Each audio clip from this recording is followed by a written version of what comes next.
Hello, സമയം രാവിലെ 7 മണി. ഇന്ന് നേരെ പോകുന്നത് ഷാർജയിലേക്കാണ് കേട്ടോ. ARP ട്രീറ്റ്മെൻറ്റ് ചെയ്യാണ്ടാ പോകുന്നത്. ഹെയർ തലയിൽ നിന്ന് ഊരി പോകുന്നതിന് ഒരു കയ്യും കണക്കുമില്ല. ഇവിടുത്തെ വെള്ളത്തിൽ കുളിക്കുന്നതാണ് മെയിൻ റീസൺ. എൻ്റെ ഒപ്പം നമ്മുടെ തച്ചുവും അൻസാറും ഉണ്ട്.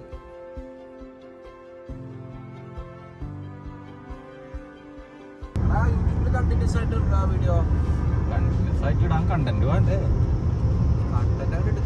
കണ്ടന്റിന് വേണ്ടിട്ടാണ് ഇപ്പൊ PRP ചെയ്യാൻ പോകുന്നത്. 7 മണിക്ക് ഇറങ്ങിയാലേ അവിടെ ഒരു 9 മണിയാകുമ്പോൾ എത്തുള്ളൂ. അബുദാബിയിൽ നിന്ന് അവിടത്തേക്ക് ഏകദേശം 170 കിലോമീറ്റർ ഉണ്ട്.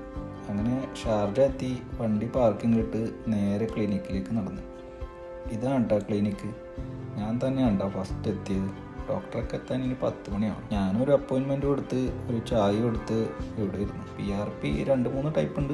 Normal PRP, GFC, maxi. അതിൽ മാക്സി ആണ് ഞാൻ ചെയ്യുന്നത്. അങ്ങനെ കുറച്ച് വെയിറ്റ് ചെയ്ത് PRPയും കഴിഞ്ഞ് പുറത്തിറങ്ങി. PRP ചെയ്യുന്നതിൻ്റെ വീഡിയോ എടുക്കണമെന്നുണ്ടായിരുന്നു. അവിടുത്തെ റെസ്ട്രിക്ഷൻ കാരണം എടുക്കാൻ പറ്റിയിട്ടില്ല. രാവിലെ ബ്രേക്ക്ഫാസ്റ്റ് ഒന്നും കഴിക്കാത്തതുകൊണ്ട് നേരെ അടുത്തുള്ള ഒരു ഇറാനിയൻ മന്തിക്കടയിൽ കയറി മന്തിയും തട്ടി നേരെ നാട്ടിലേക്ക്. അപ്പം ഇനി